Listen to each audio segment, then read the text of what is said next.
A Idade Média é, sem sombra de dúvidas, o período da história de maior supremacia do cristianismo sobre todos os aspectos da sociedade ocidental. E, sobretudo, entre os séculos XI e o século XIV, quando o Ocidente, em literalmente tudo que você possa imaginar, era dominado pela fé cristã. E esse forte senso religioso que tomou conta da Europa nesse tempo ganhou até um nome, e foi chamado de cristandade, pois no que diz respeito à vida social, de um modo geral, era o cristianismo quem determinava o papel de cada classe na procura do bem comum.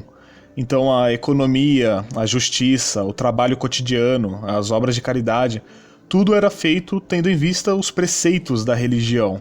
E a igreja era quem exercia o papel de guia da sociedade.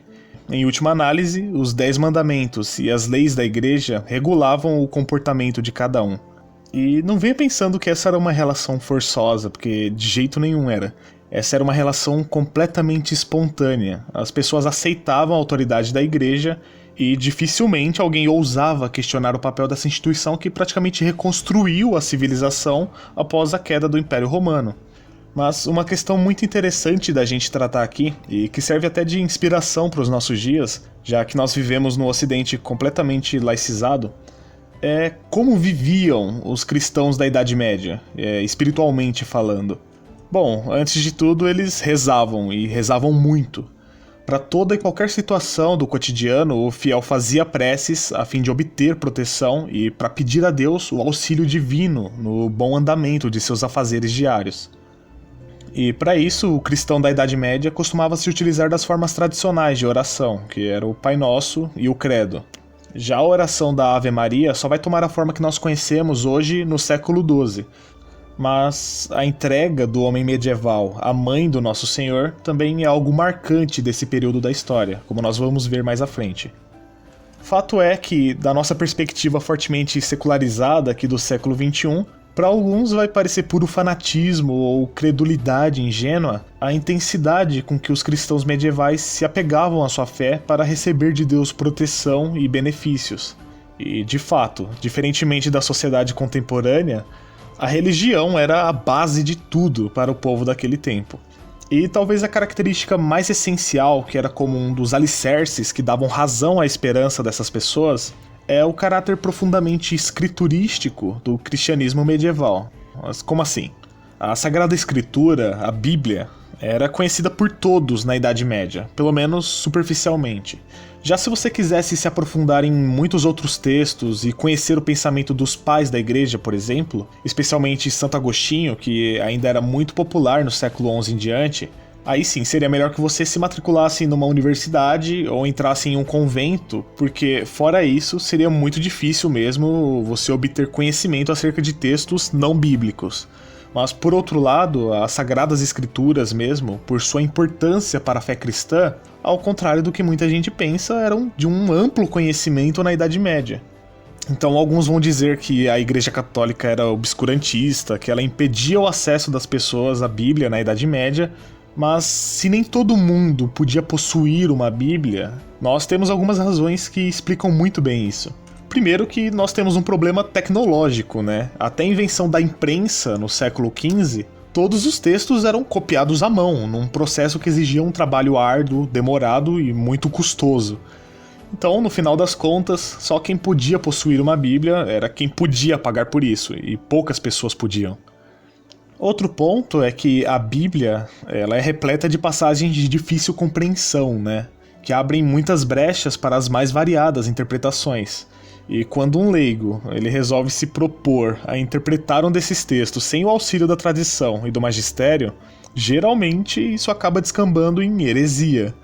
E nós temos que lembrar que a partir do século XII a cristandade foi muito abalada pelo surgimento da heresia dos valdenses e dos albigenses, que buscavam justamente na Bíblia a justificação para suas doutrinas.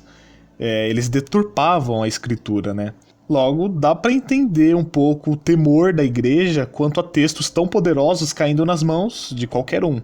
Só que isso não significa que os cristãos da Idade Média eram ignorantes em relação às escrituras, não. E a evidência disso é que grande parte das esculturas e dos vitrais das catedrais desse tempo remetiam justamente a passagens bíblicas. A catedral ela era repleta de ilustrações do Evangelho. E numa época onde a maioria da população era formada por analfabetos, isso, em conjunto com a pregação do padre na missa, era o que bastava para o cristão medieval compreender as Sagradas Escrituras. Agora, outro traço característico é a importância do culto dos santos para o cristão daquele tempo. O homem medieval é humilde o suficiente para entender que é infinitamente inferior ao Todo-Poderoso. Por isso, ele precisa de alguém como ele que intermedie a sua relação com o Eterno. E os santos cristãos, que são modelos de uma vida íntegra e de devoção a Deus, são dignos de admiração e de veneração. E no medievo, pedir a intercessão dos santos era como um símbolo da fidelidade cristã. E claro, certamente muitos extrapolam essa reverência pelos santos, às vezes quase que esbarrando em superstição mesmo, mas que essa é uma atitude muito mais louvável do que a de idolatrar jogadores de futebol ou estrelas de cinema, disso você pode ter certeza.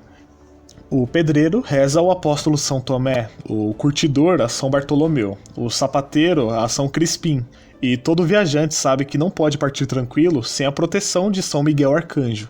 E é como eu disse, na Idade Média esse hábito não estava salvo de críticas, mas ao menos muitas lições puderam ser aprendidas graças a esse fervor do culto dos santos na Idade Média.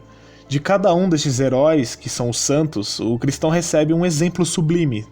Da vida deles se extrai uma norma de conduta para a sua, e essa é uma grande marca para o cristianismo medieval. Somente o exemplo dos santos formou muito caráter na Idade Média.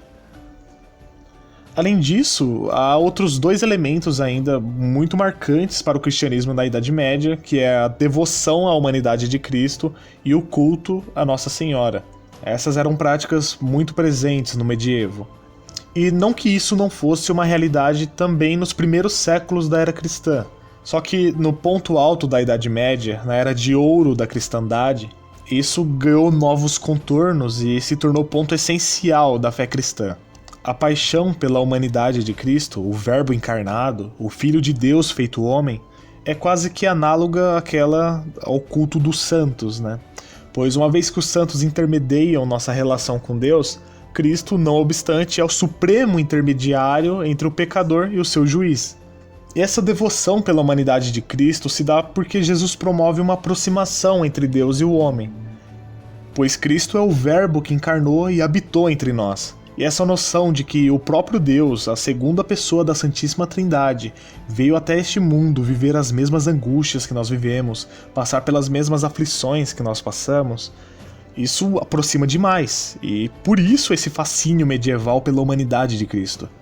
Daqui por diante, ou seja, na Idade Média, todos os aspectos humanos do Senhor serão destacados, estudados nos livros, comentados nos sermões, e São Francisco de Assis ainda se dirá amigo de Jesus, e São Bernardo, por sua vez, comporá frases que demonstram sua busca de intimidade com Nosso Senhor.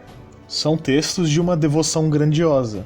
Aliás, é sobretudo na arte que mais se nota essa devoção. Os escultores e mestres vitralistas representam nas suas obras de arte praticamente todas as fases da vida de Jesus, desde o seu nascimento numa manjedoura, suas pregações, seus milagres, até a sua morte na cruz. Tudo na vida de Jesus serve de fonte de inspiração para a atividade criativa na Idade Média. Outra grande novidade religiosa da Idade Média é a enorme importância que assume o culto à Mãe de Cristo. Mas veja, a devoção à Nossa Senhora não é uma invenção medieval. A Igreja desde muito cedo deu o devido valor à Mãe do Nosso Senhor. Diversos pais da Igreja, ou seja, na própria patrística dos 3 primeiros séculos, sempre houve uma defesa de Maria como sendo a Mãe de Deus. Como, por exemplo, Orígenes, Dionísio de Alexandria, Santo Atanásio e muitos outros. E quando o herege Nestório afirmou no século V que Maria devia ser chamada apenas de Mãe de Cristo e não de Mãe de Deus, houve uma revolta imensa no Oriente. E daí pra frente só fez crescer ainda mais a paixão dos cristãos pela Mãe do nosso Salvador. Só que depois do século XI, meu amigo, agora é no Ocidente que se forma uma verdadeira corrente de amor dirigida à Mãe de Deus. Justamente por aquele velho desejo, a qual eu me referi anteriormente, do homem desejar contar com mediadores diante da temível majestade de Deus. E cá pra nós, quem melhor do que a própria mãe poderia interceder junto do filho? Pois bem, São Bernardo, talvez o maior influenciador da Mariologia ocidental, dizia no século XII que todo louvor à mãe pertence ao filho. E é nessa época também que surge a tão famosa oração da Salve Rainha, dirigida a Maria. Aliás, o próprio São Bernardo, que foi um dos primeiros a chamar a Virgem Maria de Nossa Senhora, contribuiu com a composição da Salve Rainha, acrescentando a belíssima parte que diz assim: ó clemente, ó piedosa, ó doce, sempre Virgem Maria. E enfim, nós precisaríamos ainda de muitas horas aqui para citar todos os exemplos de prestígio medieval pela imagem de Nossa Senhora, mas já deu para ver aqui, né, que conjuntamente com todos os outros aspectos citados, o amor pela Mãe de Cristo é sem igual na Idade Média, e isso faz a gente ver que as atitudes do homem medieval quanto a uma série de coisas pode ser muitas vezes vista com preconceito pelo homem moderno, e realmente algumas críticas são até justas, mas a sinceridade do coração do cristão daquele tempo é digna de muito respeito. Nada mais importava para as pessoas da Idade Média do que obedecer os preceitos da religião. E é claro que nem tudo era perfeito, as condições político-socioeconômicas da época ainda faltavam muito que evoluir, é verdade. Mas do ponto de vista moral e religioso, eu acredito que essa época representa tudo aquilo que um conservador de verdade espera de uma sociedade. Se você conhece de verdade a Idade Média e não essa propaganda toda feita por aí, você se apaixona porque é uma época muito linda, muito emblemática e, acima de tudo, muito cristã, né? Então, no mais é isso, like se gostou, se inscreva caso esse seja o primeiro vídeo que você vê por aqui, e caso você já tenha feito tudo isso e queira me ajudar ainda mais, ainda dá pra você se tornar membro do canal. Então, como você já sabe, quem se torna membro tem sempre seu nome na tela no final de cada vídeo. Então é isso, eu conto com o seu apoio. Se você já é membro, eu não tenho nem como agradecer, pois os benefícios que nós temos aqui não estão à altura, mas eu fico muito grato mesmo com a disposição de vocês em ajudar, pois isso mostra que vocês ajudam independentemente dos benefícios, né? Então é isso, eu agradeço bastante, eu vou ficando por aqui. Um grande abraço, fiquem com Deus e até o próximo vídeo. Eu fui.